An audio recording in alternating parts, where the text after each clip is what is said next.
Waataayeen imika waxaa khadka telefoonka ku jira wasiir ku-xigeenka arrimaha gudaha ee maamulka Khaatumo Abshir Cabdicasiis oo ku sugan haatan magaalada Balcad wasiir ku soo dhaw warbaahinta waa ku dhawaay waataay xaaladda deegaanka ka war haatan aad ku sugan tahay xaaladda deegaanku aad iyo aad bay u kala degan tahay shir baa uga socda golayaasha maamulka Khaatumo si habsami u socda waxa qabadaya wax dhibaato ah oo hadeer ka jira ma jiro inta waxa dheer ciidamo nimanka gooni-goosatada waqooyi galbeed ay xukumaan baa la soo ururinaya oo deegaanka lagu soo wada arrinta waa ka warhaynaa meel kastoo la isaga keeno iyo meel kastoo laga soo ururiyo anagu waa ognahay wax nagu sheeganina ma jiro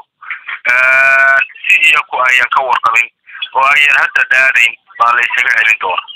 hadhowyay odhan fartay dhexda ka qaniini doonaan deegaanka Balcad iyo meesha shirkaas ka socdo ilaa saaxdeed iyo aagaga kale ku beegan mid walba heegan baanu kaga jiraa waa ognahay waxa la soo mareegay iyo waxa la soo wado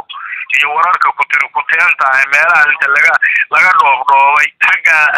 lagu celiyay leeyahay halkay sidan ay tahay sidee ay tahay waa laga sheekayn doonaa taariikh dheer bay reebi doontaa tan kale waxaan dhaarku ugu marayaa inaan sida ugu adag isu difaaci doono sida ugu adag baan isu difaaci doonaa farta dhexda laga qaniini doonaa haddii la iska dayin waayo hadiyada iyo kibnada lagu soo wado deegaanada waa tahay shacabka Khaatumo deegaanadaas ku sugan iyaga maxaad ugu baaqaysaa ugu dambeyn waxaan ugu baaqaynaa inay istifaacaan baan ugu baaqaynaa deegaanada ku xeeran dhulka gobolka Cayn iyo gobolka Sool galbeedkiisa iyo koonfurtiisa inta ku aadan magaalada Balcad iyo agagaareeda iyo inta kale soo gaari kartaa inay gurmad iyo difaac u diyaar garoobaan oo ay iska celiyaan maleeshiya beeleedka qurunka ah laga soo dhoobdhoobay waqooyi galbeed iyo tog